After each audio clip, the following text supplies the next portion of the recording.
All right, we're going to show you how to remove a spear from any average American-made keg. Now, there's other kinds of kegs. There's a German one and a European one. But most of the ones that you're going to encounter here in the U.S. are going to be like this. We're going to remove the spear so you can turn this into a keg still or do whatever you want with it. First step is to make sure it's not pointing at you. Turn it around, motherfucker, and release the pressure that's inside, because there's a lot of CO2 in there, and you'll get squirted. You'll get squirted in the face with beer if you're not careful. It'll spray you everywhere. Sticky.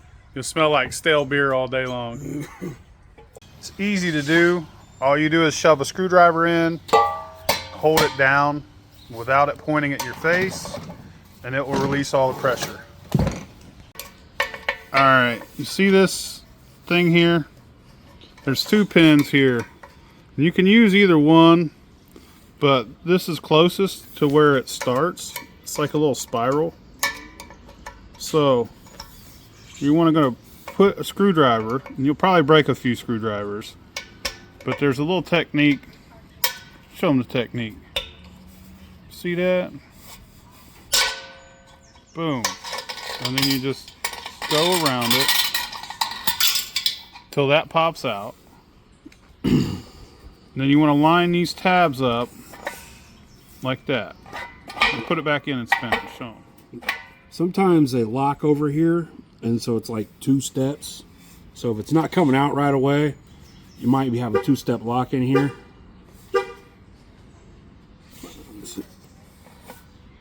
See that?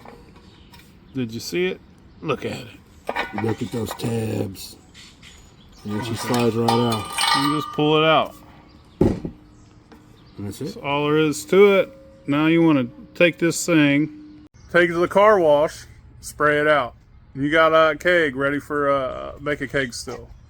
We'll show you, make some more blog posts about doing a German model and a European model.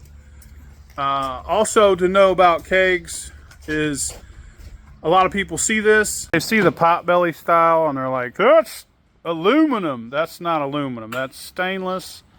This is just the way Coors makes their kegs. They try and make them look like new or older style. They quit making aluminum kegs a very long time ago. They went to stainless. If you see an aluminum one, it's very rare and it looks real odd, and usually it has a bung in the side or a ferrule on the side of it. You kind of got to go out of your way to find an aluminum keg. Most of these kegs are American, most of these kegs are stainless, so don't worry about that.